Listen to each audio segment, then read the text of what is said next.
Welcome to Scrunchy Time. I'm Nicole Hegstead, your fertility advocate. After 6 years of infertility and 3 miscarriages, I decided that I needed to become the advocate for my own body. If you're exhausted from struggling to get pregnant and want to know more about how I can help, check out my website at www.nicolehegstead.com. And I'm Bridget May, your children's health expert. My son was born with a heart condition that led to 3 open heart surgeries, cath labs, a tracheostomy, and a ventilator. After being fed up with mixed opinions, I became my children's own advocate. If your child's health is lacking, then check out my website at www.bridgetmay.com to find out more how I can help. Put your hair up and pay attention while we discuss today's hottest topics concerning female hormones and healthy kiddos. We aren't silky. We aren't crunchy. We're scrunchy. Hello and welcome back to Scrunchy Time. So this week we have a surprise guest for everyone. We are joined by Kristen Smith, and we're going to be talking about essential oils and essential oil safety and all that really yummy, juicy information. So I've been really looking forward to this call, and I will let Kristen take it away. Yeah, hi. So my name is Kristen Smith. I'm an herbalist and aromatherapist. And so if you're not familiar with those terms, basically what that means is I'm specially trained to help people meet their health goals, meet any health concerns using herbs and essential oils. And then, of course, good diet and lifestyle habits in there too. And so essential oils are probably much more trendy right now than herbs are. A lot of people are diving into them. Maybe they have friends that sell them. And what that's done is then turn it into kind of a fad, which isn't necessarily a bad thing, right? They do have really wonderful uses. But when something becomes a fad, we see like inflated claims about what they can and can't do or what is and isn't safe with them. And so it's kind of become this territory that's hard for a lot of people to navigate. So what I like to try to do is help people break down some of the misinformation that's usually circling the internet. Sometimes essential oil classes that people go to that, maybe they're not taught by an aromatherapist, they're taught by a sales rep. Help them kind of sort through the information, figure out what's true, what's false, what's safe for their family, what could potentially lead to danger, to harm, and then help them spot those myths so that they can kind of walk forward and make better decisions using essential oils, because they really do have some wonderful benefits, wonderful actions, but they have to be used safely and wisely. So that's what I do with those. That is awesome. That is really cool. Really, really cool. So I think probably my biggest question is, what are the dangers that are being inflated that people are using them? Mm-hmm. Yeah. So some of the biggest things I talk about, and to backtrack a little bit, because I was seeing so much misinformation. So I wrote a book called Essential Oils: Separating Truth from Myth. And in that kind of breaks down some of these things. So a lot of what I'm going to be talking from pulls from what I wrote about in there. And so some of the really dangerous practices, using essential oils undiluted on the skin is a huge one. So not putting them in a carrier oil, which can be anything as basic as like your average olive oil that you have in your kitchen. It doesn't have to be something, fancy. But that essential oils are what we call lipophilic. So they love lipids, which are oils. And so they're not, if you put them in water, just like in middle school chemistry, when we put a drop of water or oil on water, it doesn't dilute, they stay separate. Essential oils are the same, and they're really concentrated, highly concentrated. They tend to be irritant, most of them, if they're used without diluting. So they have to be diluted into an oil, a fixed oil, like I said, olive oil, coconut oil, grapeseed, whatever you want to use, if you're going to apply them topically onto your skin. And so sometimes what we see are people putting what we call neat essential oils. Neat means that it's not diluted. So they'll put neat essential oils on the soles of their feet, along their spine, in their mouth, any place like that on your skin is potentially opening yourself up for really bad reactions. So I'll give you a story. my son once, this is before I was an aromatherapist, before I was an herbalist, back when I was getting my information from the interwebs and well-meaning friends, my son had this big wart on his elbow. And I write about this in my book and other places because it was such a turning point for me. It was really big, and the other things we were doing, they weren't working. And a friend said, oh, if you put oregano oil on that, it'll take it off. So because we weren't getting progress anywhere else, I went ahead and took 1 drop of oregano essential oil, and I put it on the wart. I put a Band-Aid over the wart, and I went outside to go do some work. And I came in about 5 minutes later, and he's crying. And the Band-Aid had shriveled up against his skin. Like it was like melting. Oh, wow. And I panicked because I had no idea that was possible. Yeah. So I knew enough, took it off and rubbed oil on it to dilute it and wash it off. And he was fine afterwards. It's not like he had a horrible hole in his skin, but it was scary for me as a mom. And I felt horrible because I didn't do enough research. Like I didn't fact check anything. And so when I see people who are advocating for putting neat essential oils undiluted on skin, I go back to that and I think like, it's just not worth it. It's not necessary. It's not even a good use of your money because you blow through the oil so much faster. So that's a huge safety concern. And another really big one is putting essential oils in water and drinking them. There's just nothing safe about that whatsoever. I don't care what brand it is. I don't care if you say, no, my essential oils are safe because they're food grade, or no, mine are therapeutic grade, or I don't care. It doesn't matter. Essential oils and water do not mix. And so what people end up doing is drinking straight essential oil. It's hitting their esophagus and their mouth tissue and going down through their system undiluted. It's not spread or dispersed through any kind of oil. And it's really, really hard on those sensitive tissues in the throat. They're easily irritated. And unfortunately, some people are getting, 5-10 years down the road and realizing they have damage to these organs because they've had this habit for so long that they thought was healthy. They thought they were doing the right thing. And that's what's just really heartbreaking about it. Mm-hmm. So those are 2 huge safety issues that I see right now. I mean, there's plenty more, but those are probably 2 of the most common that I see right now. Okay. I had also heard about diffusing them, that they can pool in your lungs. Is that true? Is that something that's true?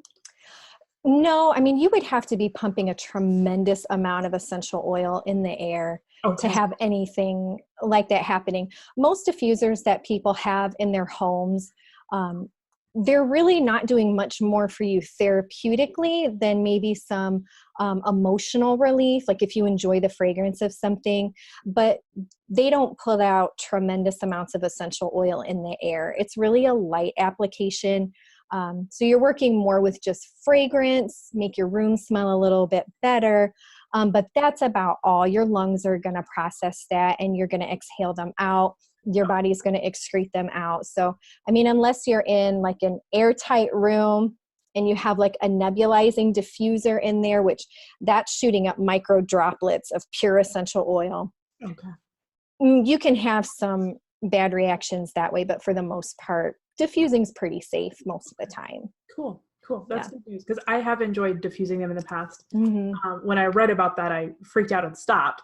But I do enjoy the smell, so that is good news. Yeah. Yeah, and I hadn't heard that one about them pooling in the lungs.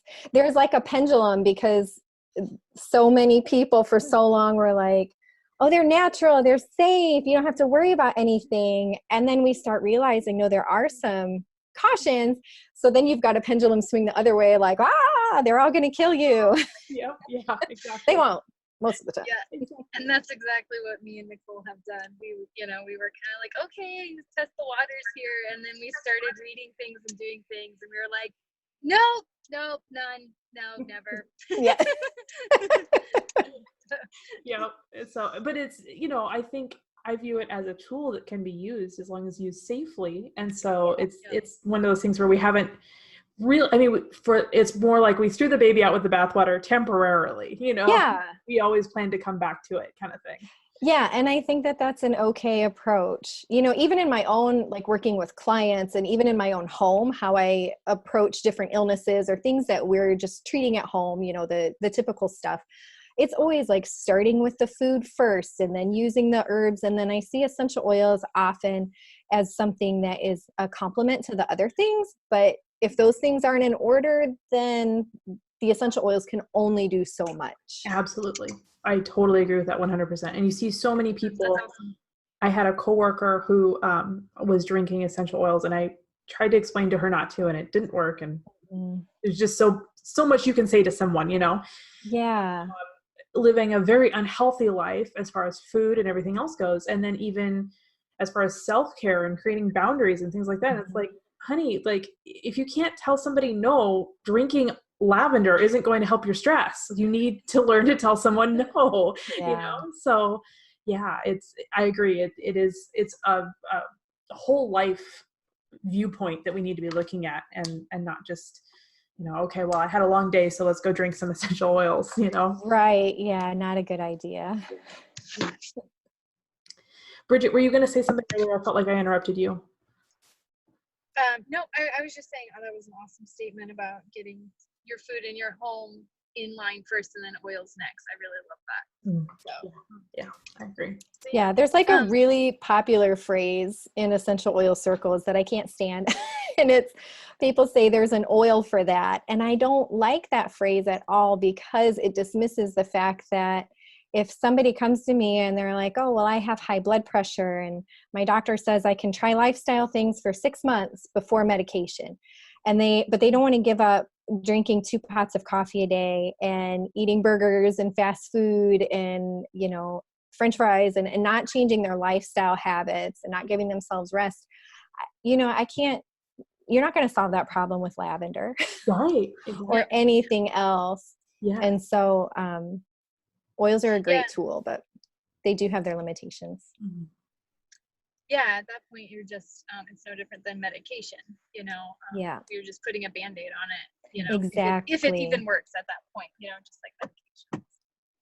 Yeah, that's exactly right. A better phrase might be, there's a vegetable for that. I like that. Because there's vegetables do everything. Right. I always worry that I come across as a vegan or something, because I'm always like, more vegetables, but I'm not. Like, it's just, when you have a problem, turn to vegetables. It's so true. There's like how many fad diets in the world, and like the one thing I think they can all agree on is eat more vegetables. Yes, very true. Very true. Very true.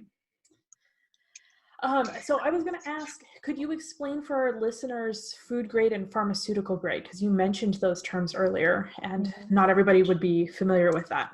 Right. So in the United States, there's no like third-party grading system. So any brand can say that their oils are therapeutic grade. And that's usually the term we hear tossed around most often is, well, these are therapeutic grade, or these are 100% pure. And in the United States, that doesn't really mean anything. So you have to like contact the company and like, well, what do you mean by therapeutic grade? With the food grade issue, there's a particular brand that has like FDA approval to say that their oils are food grade because they've been tested.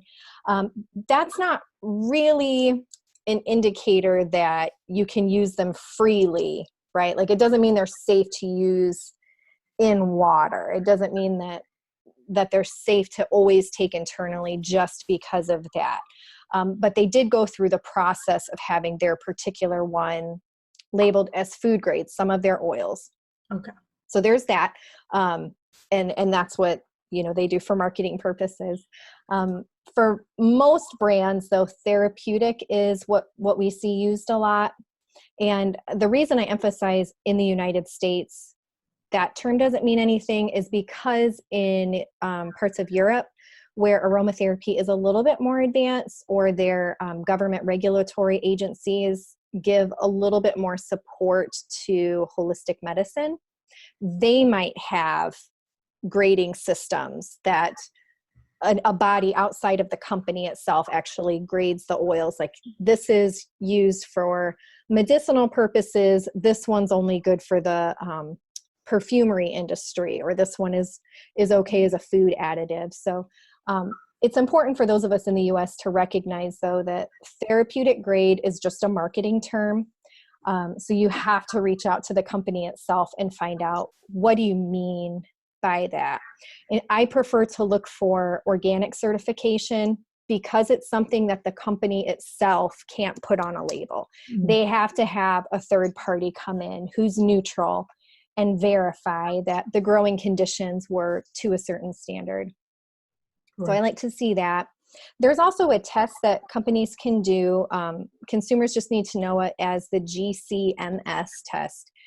What that does is a way for companies to test all the chemicals that are in an essential oil, and it will flag something if there's an adulterant in it, or there's like somebody wanted to stretch their batch of lavender essential oil, so they added in a synthetic chemical that smells just like it. That'll flag the system. Okay. So if there's a GCMS report, that kind of gives the brand a little bit more authority, because they're going an extra step. But that's kind of the gist of the therapeutic grade thing. Okay. Cool. So a question I have, I've heard about distillations in creating the oils as well.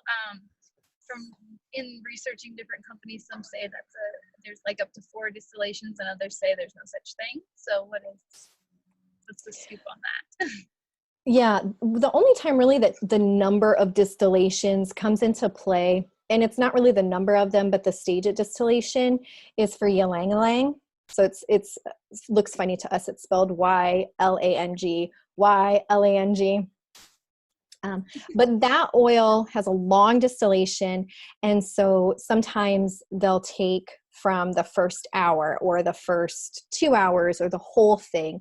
And that's always labeled from, if it's a good brand, they're going to label which part of the distillation it is. But no reputable company, it's not worth their time to take plant material, go through the whole process of distilling it, cool down the still, and then fire it back up again to do another distillation. So it's just not something we really see. It doesn't make sense, even from a company standpoint. Would it be financially responsible for them? They'd waste a lot of money trying to run another distillation on old plant material. So I'm of the belief that it's kind of another marketing thing. Okay. People saying that this comes from the first distillation and not the second one. Okay. Oh, cool. That was really cool. Yeah, that's a good question. Yeah, I've heard it specifically used about peppermint and how it smells like the first distillation is more planty smelling, I guess. And then beyond that, if it's distilled anymore, peppermint will smell like candy, like more of the candy flavored. Yeah, so what a lot of times what can happen is, or what does happen when something's steam distilled, the first molecules that are coming off of the plant that are evaporating off, so that's what happens. Steam is pushed up through the plant material, and as it comes up through there, it's pulling with it what we call the volatile compounds. Volatile just meaning that they evaporate off quickly. So they pull off these molecules, and the first ones to come off are the ones that have the lowest molecular weight. So you don't have to know chemistry to get this. Just know they're the smaller molecules. They don't weigh much, and so they evaporate off first. The longer the still runs, the higher percentage of heavier molecules are able to eventually work their way out of the plant material. So if you have a peppermint that was distilled for, and I don't honestly know the distillation time average for peppermint, so I'm just going to throw out numbers here. Let's say a peppermint's distilled for 1 hour, and then another batch is distilled for 2 hours. They're going to have a different chemical profile, because the 1 hour is just going to have maybe the lighter and the middleweight molecules, whereas the 2 hour would maybe have a fuller spectrum of it. Okay. So that's more with distillation time, not so much about first or second or third or fourth distillation. Is there one that would be better for you? No. Okay. No, it would depend on your goals, really. I would personally, I prefer something that's going to have a full spectrum of all the volatile compounds, because those little molecules interplay together. And so we use this term called synergy, meaning that all those individual parts, when they're put together, their total action is greater than them all separate.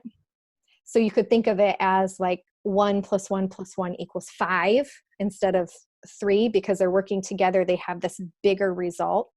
And we see this in conventional medicine too. So this isn't like a fringe woo-woo idea.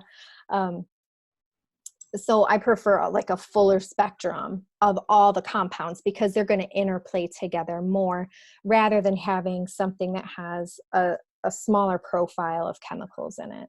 That makes sense. And it kind of fits with the concept of whole food too. Right. It's better to eat an apple than it is to juice it, kind of thing. So Yes. So if you have like a short distillation, you end up getting something that's much more limited on the chemicals. And so it's a step further away from what you're finding in the whole plant.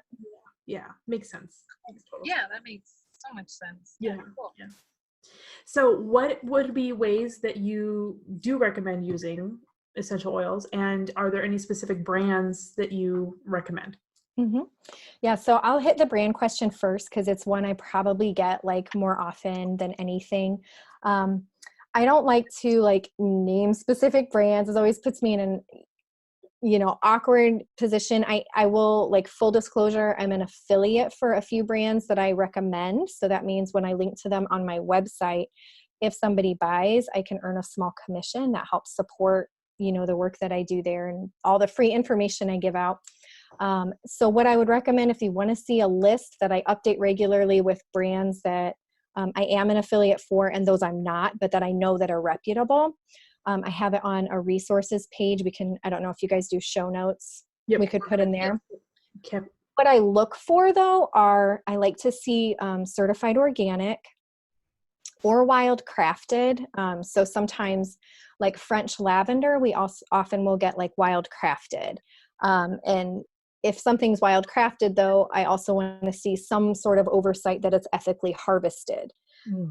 Because so much plant material is required to make essential oils. And as the industry is booming, sustainability has become a big issue with things like frankincense and rosewood and sandalwood and some other plants. And so if it's wild crafted, I like to see, do they make sure that they're harvesting in sustainable practices? So I look for those. I look for GCMS reports that I mentioned previously. I want to make sure that they list the common plant name, the botanical name. So it's the one that looks like Latin on a bottle. That's really important. I like to see if it has even something called chemotypes for plants like rosemary and thyme. You can have one bottle of rosemary essential oil and another one over here, and they can have almost a completely different chemical profile depending on the plant that it came from. Mm. So that's an important thing I look for. I like to see that the prices are all very different, because a bottle of lemon essential oil should cost you substantially less than a bottle of what we call neroli, which is orange blossom essential oil. It's one of the most expensive. Okay. If somebody is selling oils and they're all the same cost, that tells me, like, big red flags. That's not how this works. So I like to see that.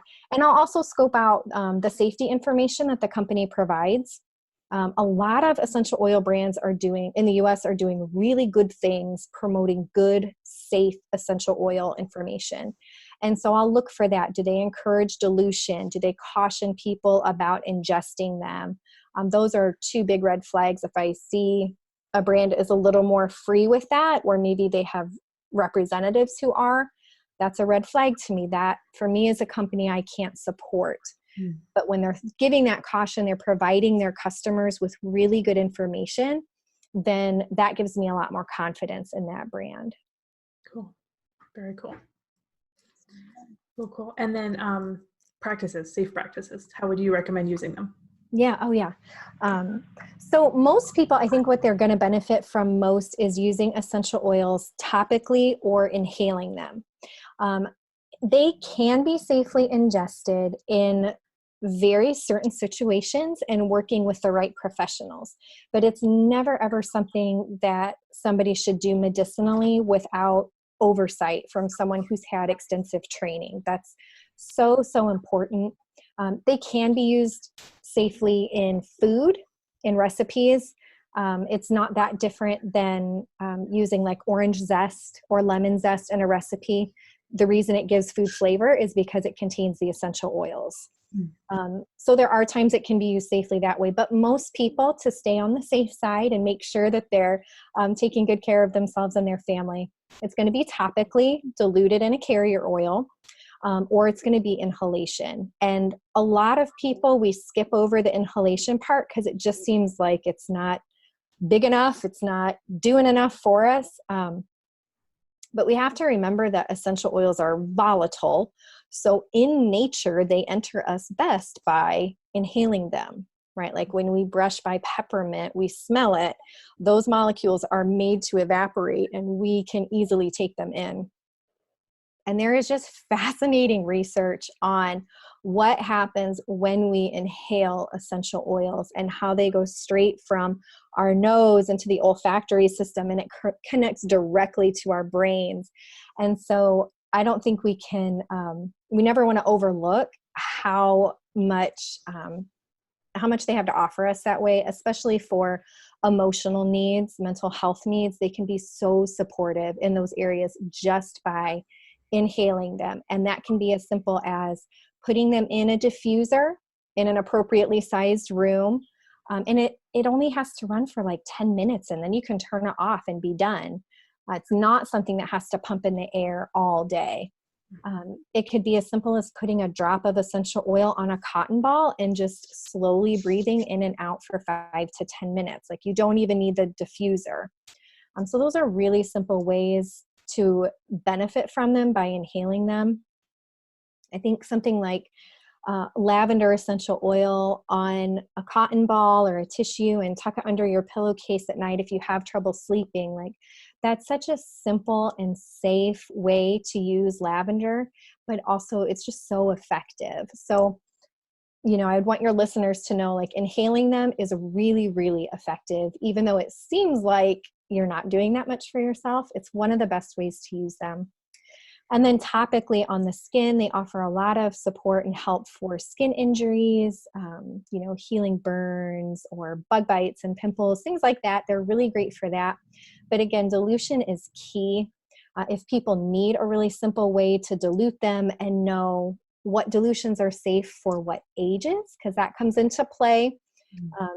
Different stages of life, our skin is much more sensitive than others. I do have a resource that's an essential oils quick reference guide where there are printable charts and checklists. So you can immediately see if I went a 1% dilution in 1 teaspoon of oil, how many drops do I need? Kind of breaks all of that down to make, I reference it myself all the time because it saves me math. But for like infants, they're, especially newborns, have a lot of caution for that. So it's not something I really recommend unless you have training and you kind of know what you're doing. But even as they get, 3 to 6 months and you have a reason to want to apply essential oils, well, they need a very, very mild dilution of only the very, very safest essential oils because their skin is thin, it's very sensitive, and their entire metabolizing and detoxifying system is immature. And so we don't need to overload their system with anything that they don't need. So that's really helpful. As kids get older, then you can use more essential oil topically. You don't need the super mild dilutions.